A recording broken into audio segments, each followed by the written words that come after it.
Тэгэхээр одоо энэ ингээд амар яаж бол хамгийн намхан мөртлөө хамгийн их савлж хөдөлж байна.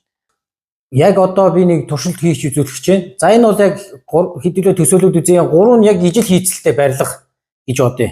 За тэгээд гол өөрчлөлт нь энэ өндөр нь өөр байна тий. За тэгээд би газар хөдлөх гэж үзэж байна. За тэгээд нэг чухал концепцийг би тайлбарлаад өгье. За эхний газар хөдлөлт. Одоо тэгэхээр ингээд хүмүүс бол ингээд бодно штэ энгийнээр. За өндөр барилга бол газар хөдлөлтөнд хамгийн одоо амархан нурах магадaltaй гэдэг тий. Гэтэл ясам дээр газар хөдлөлтийн энэ давтамж гэдэг зүйл илүү чухал байгаа даа. За одоо би арай давтамжийн өөрчлөлтийг газар хөдлөлтийн давтамжийг. Тэгэхээр одоо энэ ингээд амар яаж бол хамгийн намхан мөртлөө хамгийн их савлж хөдөлж байна. За одоо энийг үзье. Арай одоо давтамж нь бага давтамжтайгаар. Гэтэл энэ одоо бүр амар савлж байна.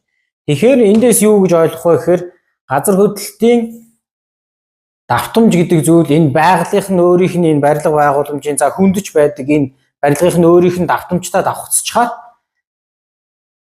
илүү ингэж савлж хөдөлдөг. За тэгээд тэгж байгаа учраас одоо нурах магадaltaй даа. Тийм болохоор одоо зарим одоо газар хөдлөлтийн муу мэдээг одоо энэ тэнд ингэж сонсож штэ тий ингээд тэгэхэд одоо зарим хотын барилгууд нь тогтцсон зарим нь үлдсэн байдаг тий. Тэгэхээр хийцлээс гадна бас яг энэ бүр ингээд байгалийн давтамж гэдэг зүйлээс бас их хамаардаг юм аа. Тэгэхээр энэ давтамжийг одоо ойлгосон улсууд бол зарим газар ингээд бас хордог юм байна. Тэдэн метрээс одоо өндөр байж болохгүй ч юм уу те. Тэгэхээр гол асуулт нь бол магадгүй манай Улаанбаатарын энэ барилгажилт өндөртэй улсад хотод бол яг те манай энэ бүс нутагт аль газар хөдлөлтийн давтамж нь их байдаг юм бэ?